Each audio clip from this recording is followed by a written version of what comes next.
Hello, magandang hapon po. At ito na naman tayo sa programa ko na Katotohanan. Ito po si Dr. Engineer Toto Bunyog Kausing. At ang ating ipagpatuloy ay yung sinampahan ko ng kaso na for disqualification sa pagkasenador na tumatakbo siya ay si Erwin Tesiba Tolfo alias Iritz Sylvester Tolfo na napupuno ako ng bashing sa mga kakampi niya, mga botante niya. Ang problema, napapansin ko po, yung mga nagbabasa akin, tinatawag ko kalbo, tinatawag ako ng mga tinitira ko sa mga aking pagkatao, lahat ang bashing, halata po na hindi po sila nakapag-aral, sumagot at hindi makapagsagot ng tama at hindi na po kayang konfrontahin kung anong issue. Nevertheless, let us discuss here yung mga kasinungalingan ni Erwin Tulfo. At pagkatapos niyan, kung may oras pa tayo, babasahin ko isa-isa yung mga nagbabash sa akin. At sasagutin ko isa-isa bawat isa. Kasi hindi ako pwede na pahayaan ko na lang. Kasi pag hinayaan natin, sabi nga ni Miss Malo Tikia, ay matatanggap yan na katotohanan kapag hindi mo sinagot. Kaya dapat sagutin mo. Yan po ang talagang dapat gawin. Kasi kaya nga nanalo si Bongbong Marcos noon ay dahil sa mga kasinungalingan niya, lahat ng Talyado Gold ay napaniwalaan ng mga tao nang dahil lamang doon na hindi sinagot nila ni Leni Robredo at hindi sinagot nila ni Isko Moreno, ni Manny Pacquiao, ni Panfilo Lacson at nung iba pang tumatakbo pagka-presidente noon. Kaya ugaliin na po natin na kung kayo makakakita ng mga fake news, sagutin nyo po, pakiusap, utang nyo po yan sa konsensya, utang nyo rin po sa ating bayan kasi marami po naglilipana sa Facebook na mga kulang po sa pag-aaral at sarado ang mata, sarado ang puso para intindihin po yung tawag ng totoong konsensya para sa kinabukasan ng ating bayan. This time po, ang pag-usapan natin ay una, nais kong magsimula sa katotohanan na ako po ay nagsampa ng disqualification case noong Martes laban kay Mr. Erwin Tulfo at ito po ay minaliit niya. Pero kahit man minaliit niya, bahala na lang din siguro ang Supreme Court kasi iniisip ko na makarating ito sa Supreme Court kasi po kakampi niya ang mga tao dyan sa COMELEC. O ito po, tingnan muna natin kung ano yung mga kaso niya dito na sinampa ko at magsisip tayo doon sa unang kasinungalingan na sinasabi ko. Ito po. Para may resibo lang tayo just to prove a fact that I am telling the truth. Siyempre, katotohanan ng programa natin, so dapat ipakita rin natin na katotohanan din ang mga ebidensya ng katotohanan. So ito po yun. So kung tingnan nyo, ito po yung title ng kaso. A petition for disqualification of Erwin Tulfo. So nilagay ko po dyan ang summary of the grounds. So summary of the grounds, number 1, ay still suffering from 20-year disqualification caused by moral turpitude and 4 counts of libel. So ipaliwanag ko sa maigsi, bakit ko nilagay na dahilan yan? Kasi po, nasentensyahan siya ng Supreme Court, ng RTC Pasay, at yung sentensya ng RTC Pasay na 4 na libel case ay kinatigan or pinagtibay ng Supreme Court noong 2008 kung saan ay na-convict siya ng 4 na libel. So kung na-convict siya ng 4 na libel, ay may kaakibat po na tinatawag na 5 taon na moral turpitude sa kabawat kaso ng libel. So dahil 4 na libel, tapusin muna yung 5 taon sa unang libel, pagkatapos niyan idudugtong yung pangalawang libel another 5 years, pagkatapos naman another third libel for 5 years at maging 15 years na, at pang-4 na libel ay 5 years pa rin ulit para maging 20 years. Yun naman po, yung moral turpitude po ay nasa batas po natin sa Section 12 Omnibus Election Code na nagsasabi na ang sinuman na nasintensyahan ng krimen na may kaakibat na moral turpitude ay hindi pwedeng tumakbo sa kahit anong posisyon mula sa presidente hanggang sa barangay kagawad. So dahil dyan, hindi siya pwede tumakbo kasi ang libel po ay may moral turpitude ayon naman sa decision din ng Supreme Court sa kaso na ang title ay Delgado T. versus Philip E. Pichay. Sinasabi ron na si Philip E. Pichay na sentensyan din ng 4 na libel kasama si Tulfo, Erwin Tulfo, ay hindi rin siya, nanalo siya sa Surigao bilang congressman, pinatanggal siya ng Supreme Court. So, bawal. Ibig sabihin lang, ang libel na yun ay moral turpitude. So, kung moral turpitude, hindi pwede tumakbo si Erwin Tulfo sa loob ng 20 years. Okay. So, ngayon, ang sinasabi niya dito ay tapos na daw siya. Nakalampas na daw siya. Ayun ang rinig ko sa kanya dito sa kanyang interview. Pero mamaya na natin ipakinggan yung kanyang interview na yan. Pero at least sinabi niya ganun. So kung sinabi niya ganun, may ipapakita ako na kung anong basihan ko, kung bakit ko sinabi na hindi pa tapos. Una, ayon sa batas, sa Article 17 ng Revised Penal Code, ay wala pong sinabi ron na yung moral turpitude o ang tinatawag na accessory penalty na mga pagbabawal na makapasok ka sa pamahalaan kahit anong trabaho ay walang sinasabi na ang yung suspension ng disqualification ay pwede mong iserve siya simultaneously o sabay-sabay. Hindi po pwede mapagsabay-sabay kaya successively, one after another. So, yan po ayon sa Article 17 ng Revised Penal Code. So, ngayon kung tingnan nyo rito, ipakita ko po sa inyo itong kanyang sagot. Ipakita ko lang sa inyo ang sagot ni Erwin Tulfo sa COMELEC. Pinirmahan niya mismo at inamin niya at siya mismo nagsagot. Ipakita ko po yung kanyang tinatawag na verified answer sa kaso na sinampa ni Attorney Moises Tolentino Jr. kung saan ay hinihiling ni Attorney Tolentino na siya ay huwag tanggapin bilang congressman na magre-representa sa ACT-CIS. Bakit po? Kasi siya po ay una may nasintensyan sa libel. So ito ngayon ang kanyang tinatawag na sagot.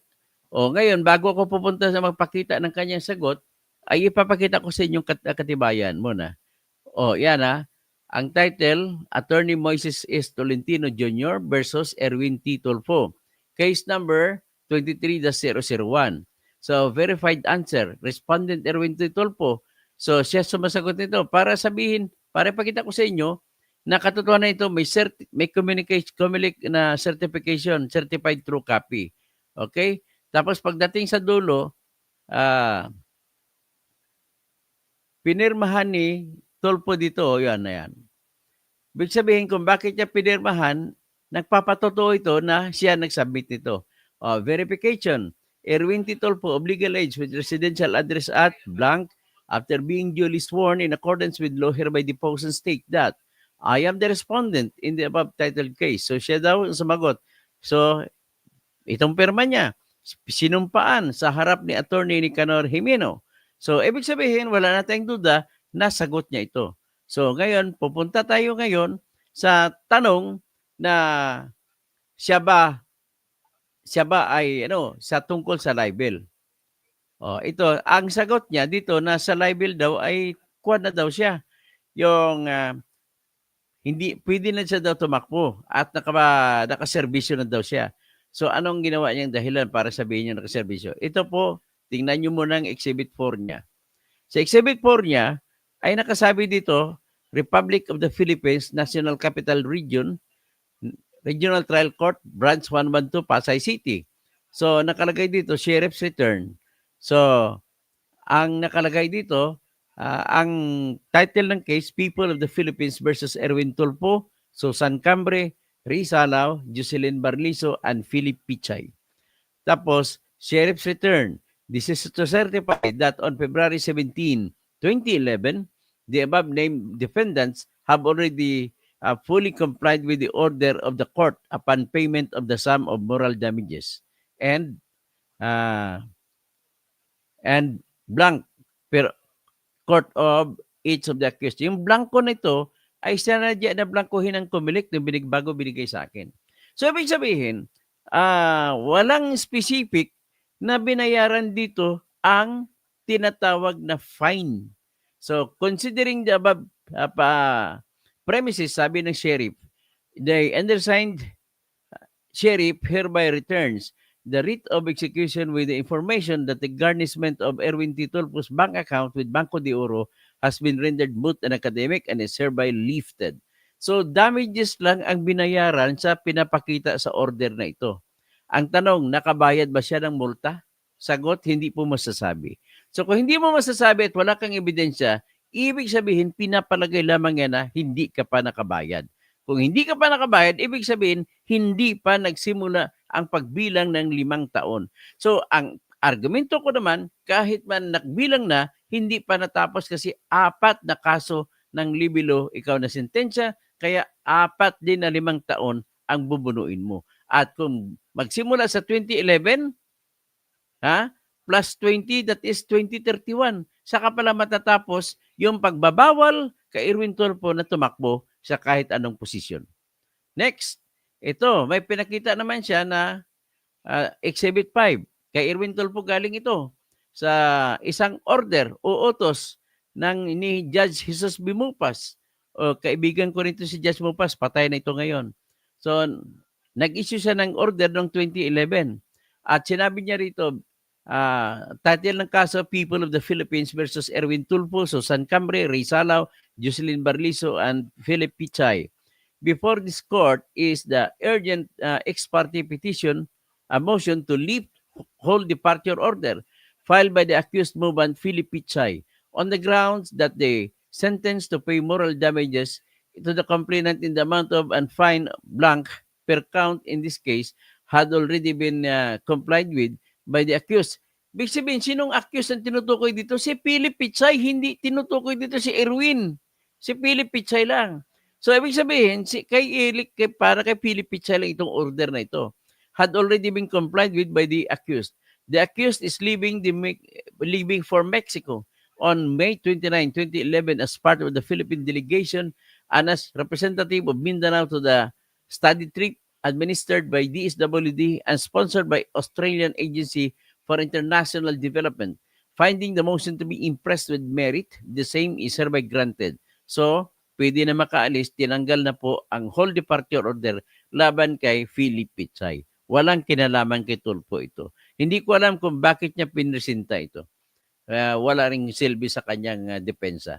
Okay, dito naman sa Exhibit 6 na pinakita ni Erwin Tulfo ay title niya People of the Philippines versus Erwin Tulfo, Susan Cambre, Rizalao, Jocelyn Barlizo, Philip Pichay, 4 na kaso, 1, 2, 3, 4.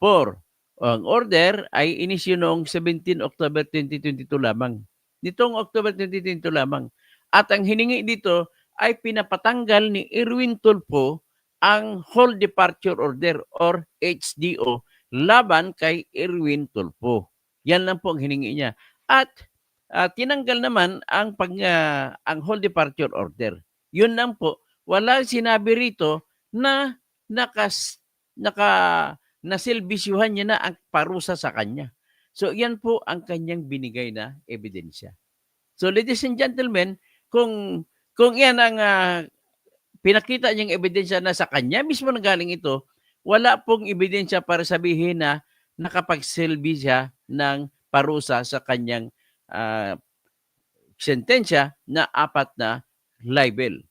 So, kung wala, di tuloy-tuloy pa rin ang pagbabawal sa kanya sa pagtatakbo.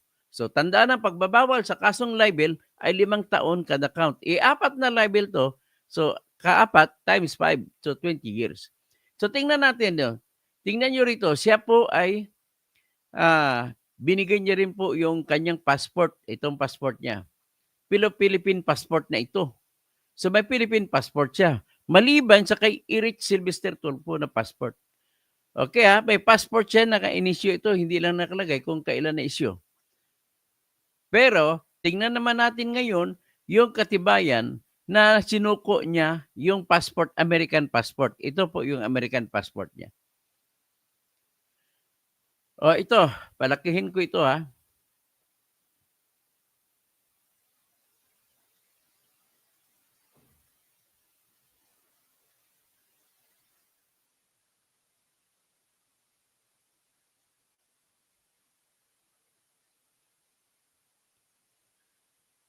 Sandali.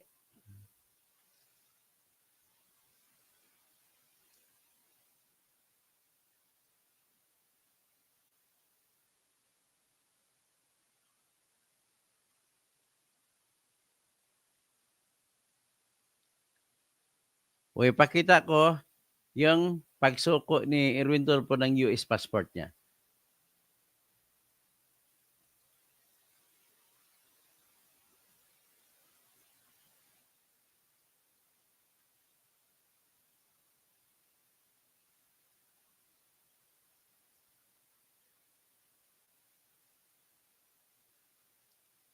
Ayan. Nabasa ba ninyo? The following items, palakihin ko The following items were received from Mr. Erwin Tishiba Tulfo on June 27, 2022. Number 1, original US passport under the name of Erich Sylvester Tulfo. Isinurrender mo Ibig sabihin, ikaw si Erich Sylvester Tulfo. Number 2, US Social Security Card under the name of Erich S. Tulfo. Tapos sa itaas, Embassy of the United States, Manila, Philippines. So, yan po ang ebidensya na siya po ay naging Amerikano. Okay? Yan ang unang kasinungalingan niya na sabi niya, Pilipino daw siya. Okay? Balik tayo doon sa kwan kanina, yung isang dokumento.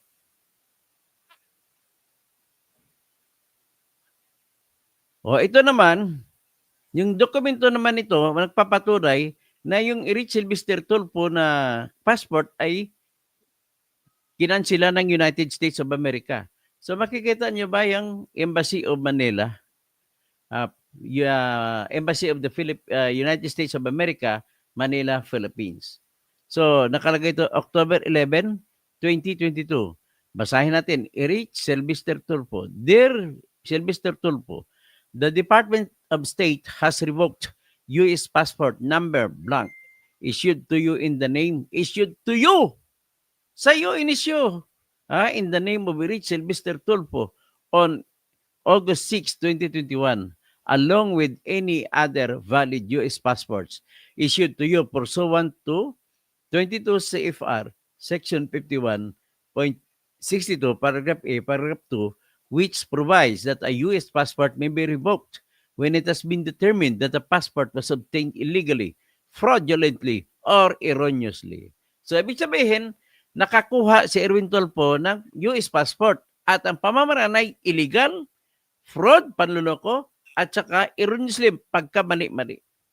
So the regulations cited in this letter may be found at http www.ecfr.gov.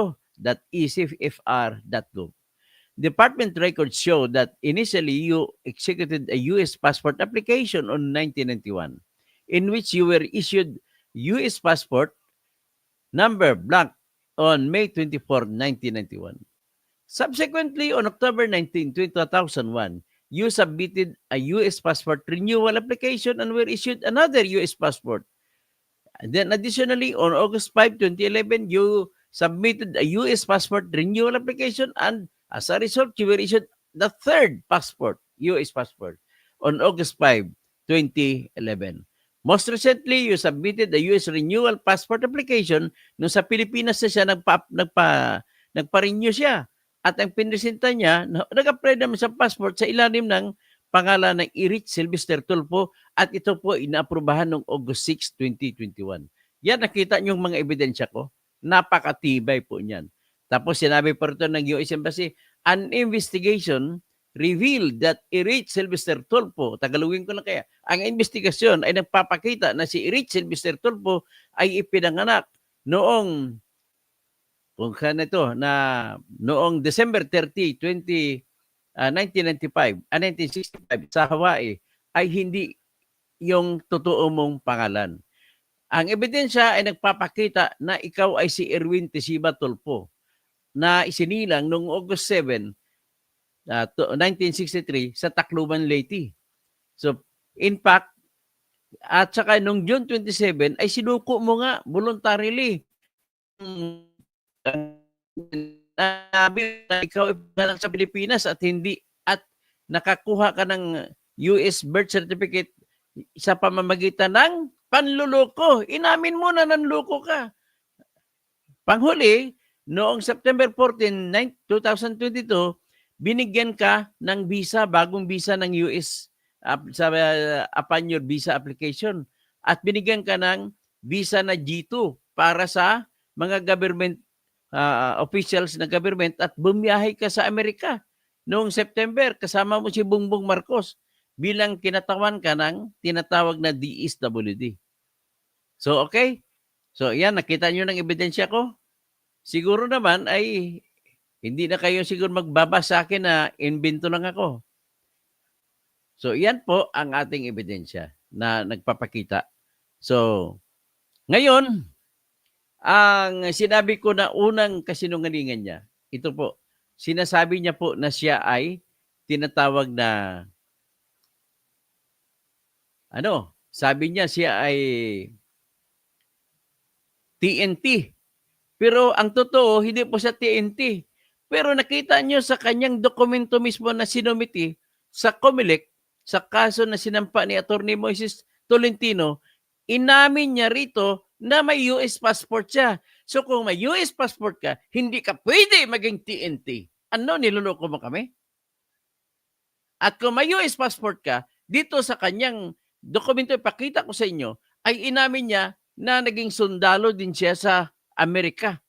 US Army siya mula noong 1988 hanggang 1996.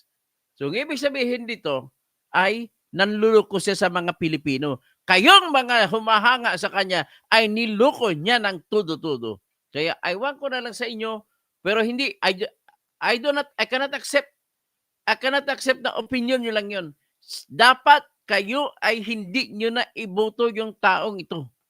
Sinungaling numero 1 yan. Kung nagsinungaling siya sa kanyang passport, nagsinungaling sa kanyang mga papel, sigurado magsisinungaling din siya sa inyong mga taong mga niluloko niya at nag-idol-idol kayo sa kanya. Ganon lamang po ang matindi dito. So ipakita ko na ngayon ang kanyang salita. Hanapin ko to kung saan siya nagsalita. Ay, itong taong ito talaga saksakan ng sinungaling.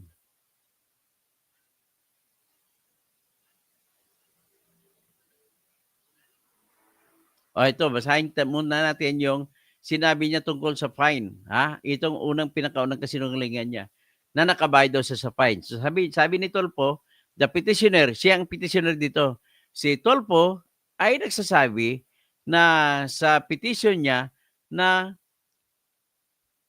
yung petitioner daw, si Atty. Tolentino, nagsasabi na hindi pa pwedeng maging congressman si Tulfo kasi disqualified siya at nominado siya ng party list ng ACT-CIS.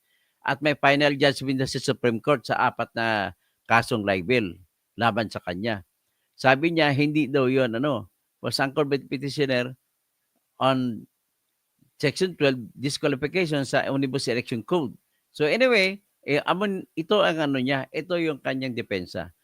The petitioner glaringly omitted the succeeding paragraph, deemed removed upon the declaration by, sinasabi niya dapat 5 years, wala na. So pagkatapos niya na walang 5 years, hindi naman issue sa akin yan, inaamin ko naman, batas may 5 years. Tapos 35, one of the well-established rules, hanapin ko man ang sagot niya, yung rason niya. Sabi niya, inamin niya na na-convict siya sa final judgment ng Supreme Court sa 4 na libelo. Pero sabi niya, hindi na daw pwedeng gamitin laban sa kanya dahil sabi niya ay labas na daw siya, natanggal na daw po yung pagbabawal kasi 5 years ang tinutukoy niya. Tapos sabi niya, um,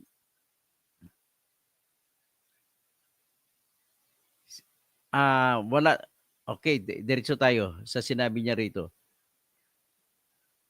So, para patunayan daw natanggal na mahigit na 5 taon sa ang kanyang yung pagtanggal ng moral turpitude ay itong sinabi niya. This compliance is supported by the return of the sheriff. Binasa natin kanina return ng sheriff na may petsa na February 23, 2011 and the orders of the Regional Trial Court 112 Pasay City dated May 25, 2011 and October 17, 2022. Pinakita ko sa inyo kanina yung tatlong order ng korte ng Branch 112. Respectively stating therein that the damages and fines imposed have already been paid and complied with. Sinabi nakabayad daw siya ng parusa na multa at mga damages. Tapos, copies of the return, pinakita ko na sa inyo yung return. So this being the case, ang argumento niya, and considering that damages and fines imposed were already satisfied by the respondent in 2011 or 12 years ago, which was effectively a service of the sentence, the disqualification stated in Section 12 of the Omnibus Election Code, natanggal na daw kasi 12 years na lumampas mula ng 2011. So ang kanyang dahilan ay 5 taon lang daw ang pwede na bilangin. Ang aking argumento, 5 taon kada kaso. 4 na kaso, dapat 20 years. Ha? So, okay. Yan lang muna ang sinasabi. Ang itutok natin na unang kasinungalingan niya. Next, tingnan natin dito yung tungkol naman sa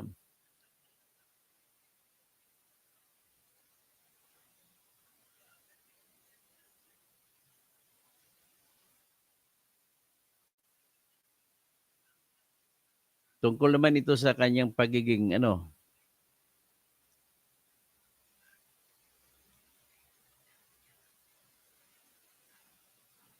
okay. Hindi yan. Hinahanap ko lang ibang mga sinabi niya.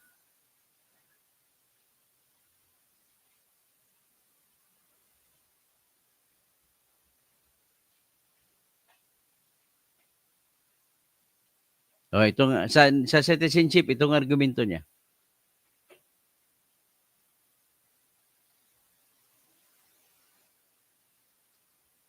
Sabi niya, the petitioners, si Attorney Tolentino ay nagsasabi na hindi daw dapat siya bibigyan ng pansin ng COMELEC. Kasi po ay ang katotohanan, naiwala niya na yung kanyang pagiging Pilipino. And he has always remains at hindi siya pwede maging Pilipino na dahil nga ang argumento dito, yung pinakita ko sa inyo kanina, may US passport siya at doon ay naging sundalo pa siya. So, a copy of the respondent's birth certificate is there to attach as Annex 1. So, kanyang pinakita yung kanyang birth certificate na nagpapakita na pinanganak siya sa Leyte, sa Tacloban City. So, sabi niya, ay wala daw yun, mali daw yung sa Attorney Moises Tolentino sa pagsasabi na ang kanyang serbisyo sa US Army ay nagtanggal po, ay nagbibigay duda sa kanyang pagiging Pilipino. Sabi niya ay hindi daw yon mangyari. Kasi sabi niya, inamin siya, naging member siya ng US Army. Sabi niya, to be a member of the US Army, one should either be a permanent resident or a green card holder.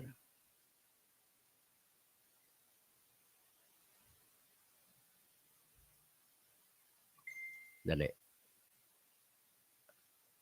Basahin ko lang ulit. Want to be a member of the US Army, one should either be a permanent resident of the US with a valid green card or citizen of the Philippines, of the United States. Si Tolpo ay nagsabi na hindi din daw siya green card holder at hindi din daw siya naturalized US citizenship. Ang katotohanan daw ay hindi rin siya nag-apply pagka Amerikano. So ang nangyari daw ay kung bakit siya napasok sa US Army ay may isa daw tao na nag-inganyo sa kanya, nag-udyok sa kanya na pumasok sa US Army at nakapasok siya. at hindi daw niya alam kung paano siya nakapasok. So sinabi rito, sometime in 1986 na pumasok siya as tourist ay siya daw ay tatay at provider ng kanyang pamilya at nagtrabaho din sa Bagger Supermarket o sa Steel Family's Wedding at may kaibigan na siya na nag-alok sa kanya na pumasok siya sa US Army.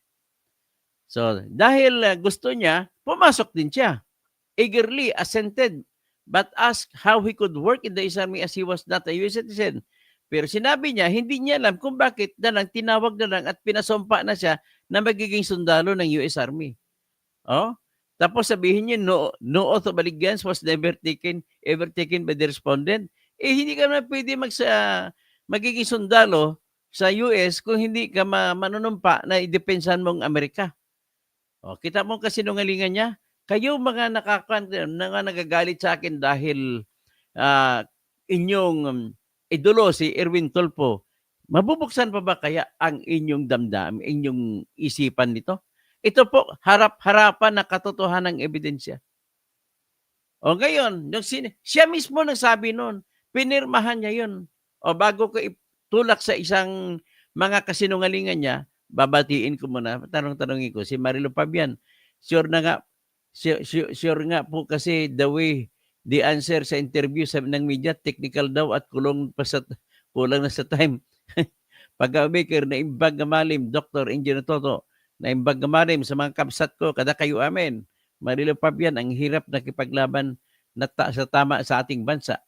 Tapos, Hopscotch 555, bata ni Tamba si Erwin, kung sa Comelec lang dumulog, clear siya. Wala tayong magagawa kasi kailangan sa Comelec tayo magsampa. Hindi tayo pwede dumirekta sa Supreme Court. So, Pag-Baker, Salarin, Comelec, Policarpio sa Comelec. Sa Comelec lang pala ang petition. It thumbs down si George Erwin Garcia. Nasa kamay lang po ng Comelec ang mga dokumento na yan. Ang tanong ko, kung bakit hindi nila dineklara na nuisance candidate si Erwin Tulfo, nasa kamay nila ang mga dokumento na yon. Kita mo yan? Kita nyo ang bias ng Comelec? So, Rocket, hello. Marilo Fabian, hello. Okay, si Mamerto Lawrence, kung hindi madikyo si Erwin Tulfo, hindi niya mali yan. Yan ay kasalanan ng Comelec. Nagbaka sakali lang si Erwin Tulfo na baka makalusot. Papalusot nga. Jose Quintal Santa Ines, kung buhay si Buma, Mike Enriquez, RIP, tiyak na yan, hindi namin kayo tatantanan. Salamat. Nga si Mike Enriquez, naalala ko. Polo Carpio, Marlo Fabian, true. Danilo Rapisura, no vote for Tulfos. Rakit, good afternoon, Dr. Toto. So Marilo Fabian, ang problema po natin mismo Comelec ay tila kinukonsente ang pagsisinungaling niya. Loretta Grande, di po ba dapat may pananagutan ang Comelec? Kasi alam nila na yun pala pero di nila hindi dapat disqualify kundi nuisance. Biro mo yung mga papel na ito, kinuha ko pa sa Comelec. Ang Comelec pa mismo nag-certify na true copies yan. Music Lover, Sir Polo, Polo Carpio, next po suggest to tackle also the oral arguments in EC about PhilHealth. Opo, sunod po. Reacts, Music Lover. So dapat maging senador ang mga Tulfo, abusado sa kapangyarihan, sinungaling pa numero 1, falsifikador pa. Jose Habonete, Attorney Kausing, good afternoon po. Makapal talaga mga Tulfo, mga mukha ng Tulfo, hindi na marunong mahiya sa mamamayan Pilipino. Dr. Kausing, takot si Erwin Tulfo makipagdebate sa iyo. Alam niya kayo ay trial lawyer. Ingat po kayo lagi. So Marilo Fabian, Music Lover. Si Marilo Fabian, I wish and pray you na mag-aksyon na ang IBP para ibalik ang lisensya mo. Tapos Music Lover, Ruel Cagbay. Romel Bingson, good afternoon po Dr. Regina Toto Kausing, dapat maaksyonan ng tama ng Comelec ang petition na yan. So Marilo Fabian, yes po sir, Cesar Irarte, napaka-unfair niya sa tulad nating naniniwala na most qualified sa iyo as a candidate for our senator. Tapos Rolando Lazarte, that's okay, Engineer Kausing. If you can't run for senator this year, you'll have bigger chance to make it in 2028. Your supporters keep growing. Salamat po. Cesar Iriarte, napakalaking pagkakamali ng Comelec na disqualify ka, Doc Kausing. Tuwid mo ang mga tiwali. More power to you. Omam Reacts, laban lang, Doc Engineer. Marido Fabian, ang yabang pa ni Erwin Tulfo na magsabi, kulang daw po kayo sa review. Hi! Marilyn Fabian, good morning. Roger Baldemoro Jr., maayong hapon. Engineer Toto, watching from Macau. O Mayap Abengi, sa mga sa mga mga kabalin ko. So, proceed tayo. Si Jason Haplas muna. Bakit ayaw nyo po itapik ang inyong hinahangang si Attorney Claire? Sa sunod na po. Mamirto Lawrence, akala ko si Sara lang ang walang H. Dalawa pala sila ni Erwin Tulfo. Walang H din ito. Walang hiya. Sam Daniel, no vote sa mga tulopong. Music lover, hindi ka pwedeng maging US Army kung hindi ka US citizen. Sam Daniel, good PM, Attorney Toto Kausing, Marilo Fabian, Pagaw Baker, naimbag ng malim sa inyong mga kabsat ko. Okay, proceed naman po tayo. Ipapakita ko po sa inyo yung kaniyang sinabi sa interview na sinabi niya ako na na walang review. Ay, pinapareview daw ako, wala daw akong review.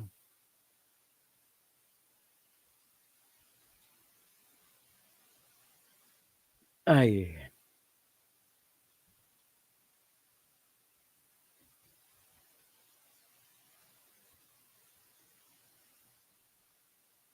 Vlogger, yung mga kung ano-ano mga basher at nagtotroll.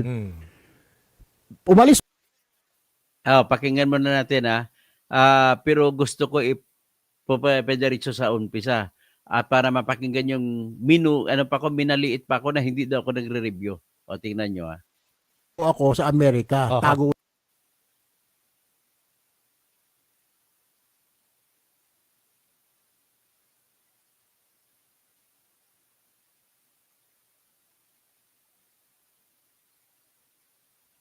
Okay, pakinggan nyo. Congressman Tulfo, magandang evening. Si Johnson po ito sa Teleradyo. Kumusta po kayo? Hi Johnson, magandang gabi. Opo, siguro hindi Calling, sir. Opo, siguro nakarating na rin naman sa inyo yung information at actually meron kayong statement kanina na meron kayong kinakaharap na second disqualification petition. Ano pong say ninyo? Well, actually wala pa ho ako natatanggap, pero may mga napagsabi na ho sa akin, a certain Mr. Kusing ba yun? Ang pangalan ho nun, wala ho akong information pa. I was just informed na merong araw po galing kay Mr. Kusing. Pero parang sinasabi niya hindi niya ako kilala. Tingnan natin kung bakit hindi ko kilala. Sabi niya hindi ako kilala. Pero pakinggan natin. Opo, bali kahapon daw pala, Congressman, na i-file yung disqualification petition from a certain Toto Kausing. Siya po isang dating abogado na ang kinukwestiyon po niya ay una, yun daw inyong conviction ng 4 libel cases. Ikalawa, yung pong inyong issue ng citizenship. Anong sagot po niya? Una po, hindi na po abogado yun. Correction, sir. Matatandaan nyo. Kilala niya pa pala ako Bakit kanina sinabi niya tinatanggi na hindi niya ako kilala? Bakit alam niya na hindi na ako abogado? Kasi sinungaling talagang taong ito.